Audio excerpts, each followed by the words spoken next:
British Spy Stories, Season 2, The Kill Order. Episode 17. The flats that sit either side of the Velicha-Mahilyaskaja roadway in central Minsk have a uniformity about them. The repetitious grey regimented towers stretch up into the cold air of the Belarusian afternoon. Gabby puts a boot up on the front bulkhead of the car's interior, causing Panama to give her a look of disapproval, but he says nothing.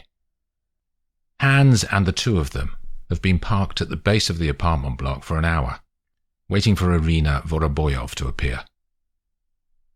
From Hans' research, Irina usually goes shopping in the early afternoon and picks up Jacob from a neighbour's house who runs an unofficial childcare for mothers on the estate.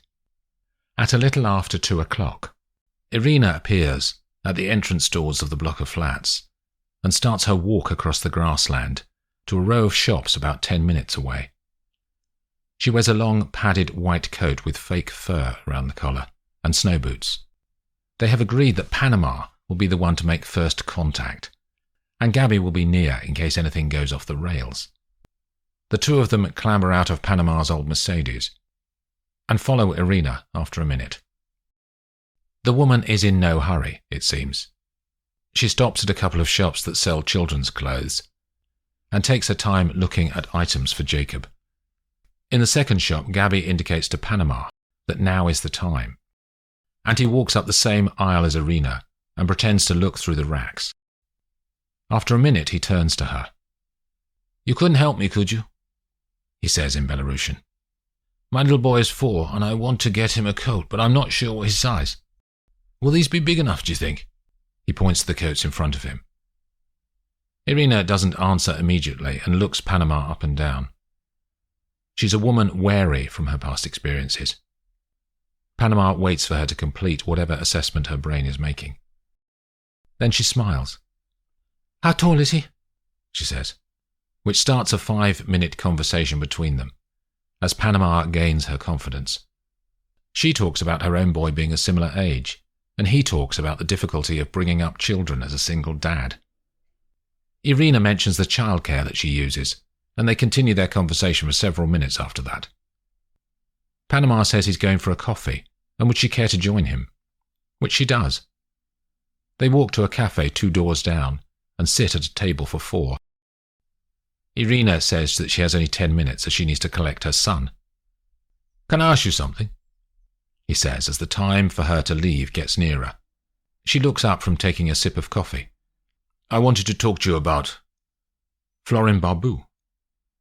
Her eyes flare, and her features drop into fear instantaneously. She starts to stand without saying anything. "Please," says Panama. "I'm not with Florin." "I don't know who you are," she says with anger in her throat, "but stay away from me and my son." "Irina," he says, "I want to help." "How do you know my name?" "I don't need anyone's help." She slams out of the door into the cold air, and Panama follows her. "I'll call the police," she shouts at him. "We both know you won't do that, Irina," says Panama. "Florin is looking for you, and I can keep you safe." Irina disappears around the corner of the building and out of sight. Gabby, who's been in the cafe at another table, walks up and stands beside him. "Sorry," he says. "I went too quickly." "We'll work on her," says Gabby. "Let's regroup at the car." They turn and retrace their steps to where Hans sits in the Mercedes. Marcus Murphy only has hand luggage when he arrives at Berlin-Brandenburg Airport. He is quickly through the checks and out to the taxi rank that sits along the arrivals access road. This place is familiar to him from his 3 years as Berlin station chief of the MI6 operation based in the British Embassy. While the cab takes him along the Autobahn 113 towards the city centre, he looks back through the notes he made about Operation Windfall.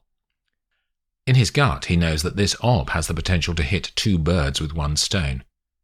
If he can disrupt it, he can damage Sir Bernard and Agent Blackhawk at the same time. She had made a fool of him when she was accused of being a mole. She's a troublemaker, and if he can get her out of his hair too, then so much the better. The car drops him at the Mandala Hotel on Potsdamer Straße, and he disappears inside. He may only be in the city for 24 hours, but he wants a luxurious place to stay, hence this hotel. In his room, Marcus finds his old street map of Berlin that he used when he lived here. He traces the route from the hotel to a bar off Schillerstrasse, where he knows he'll find what he's looking for. Marcus eats in the hotel restaurant, then asks the doorman to get a cab for him. It takes him to the eastern end of the Charlottenburg district. Marcus gets out and starts to walk. The journey brings back memories for him of his evenings in the bars and restaurants in this area, when he lived here. It was during that era that he'd paid for sex for the first time, when his marriage started to be a burden to him. The girls in Berlin had only been too glad to take his cash, and he'd got used to it.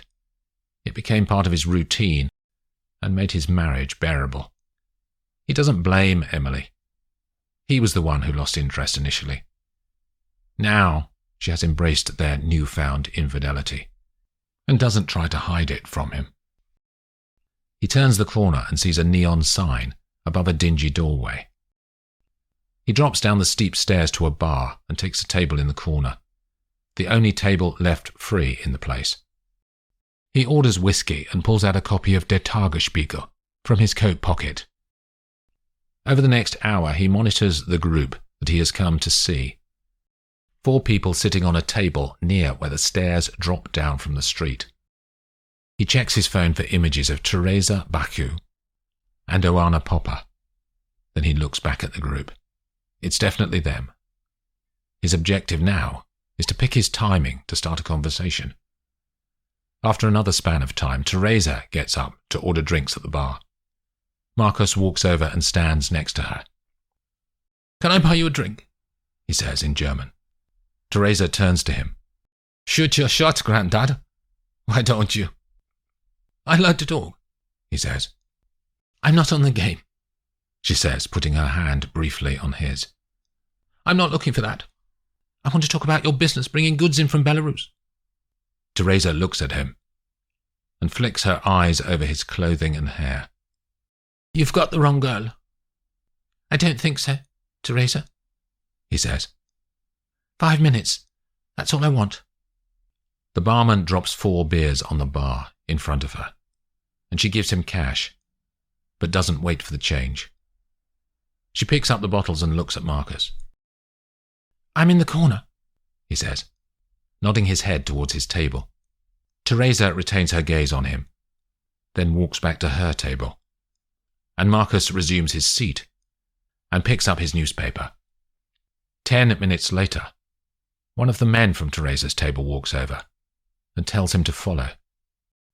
The man leads Marcus to the corner, where Teresa and Oana are sitting. They have made a space on one of the benches at the table for Marcus, and he sits in the centre of the group.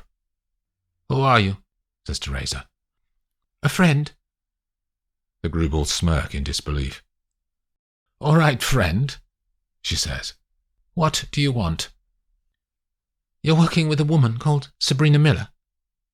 The group give no reaction, so he continues. "She's not who she says she is." This time, Oana does react. "What the fuck?" she says. "She works for British intelligence." "Who the fuck are you?" says Oana. "She bloody killed my brother. Are you telling me he was killed by a fucking spy?" Teresa gives Oana a disapproving glance, and she stops herself, saying whatever she was going to say next. "Why are you telling us?" says Teresa. "I thought you'd like to know." "What's in it for you?" "Nothing," he says too quickly.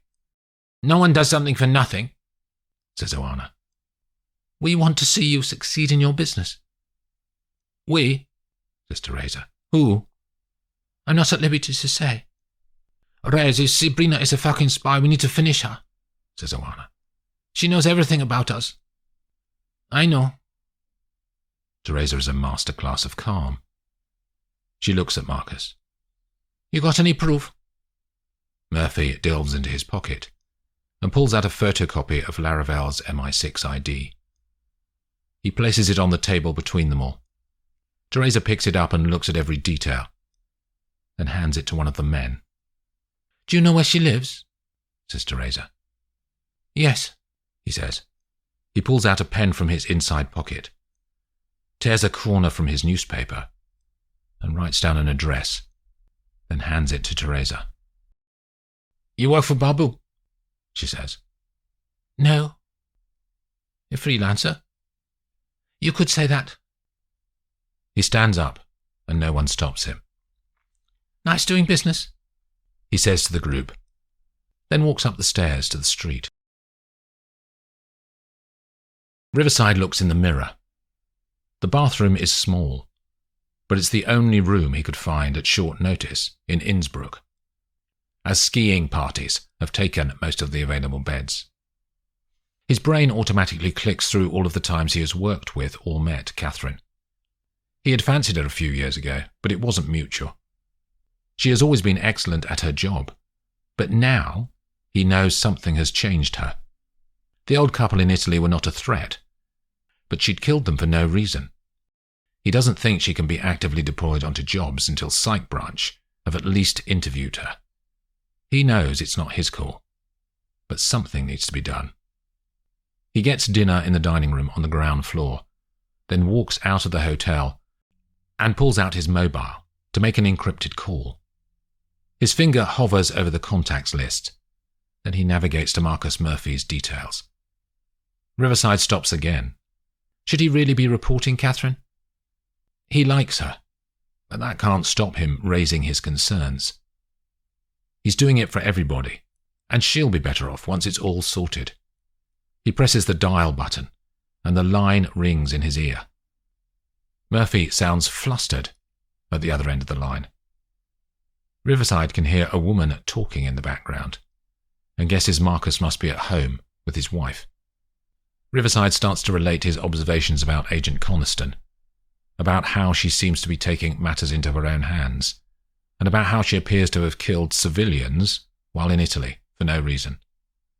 Not only that, she failed to carry out a kill order, and Riccardo Fusoli is still in circulation, which could have knock-on effects for other operations and put MI6 personnel in danger. Riverside talks for 5 minutes before Marcus stops his flow. "What you trying to say, Rob?" says Murphy. "She needs help, Marcus." "We can get Sykes to talk to her." "It's not enough," says Riverside. "She needs to be taken off duties until she's recovered." "What do you suggest?" "I'll talk to her. Convince her to take some time off." "But you haven't found her yet," says Marcus. "I will."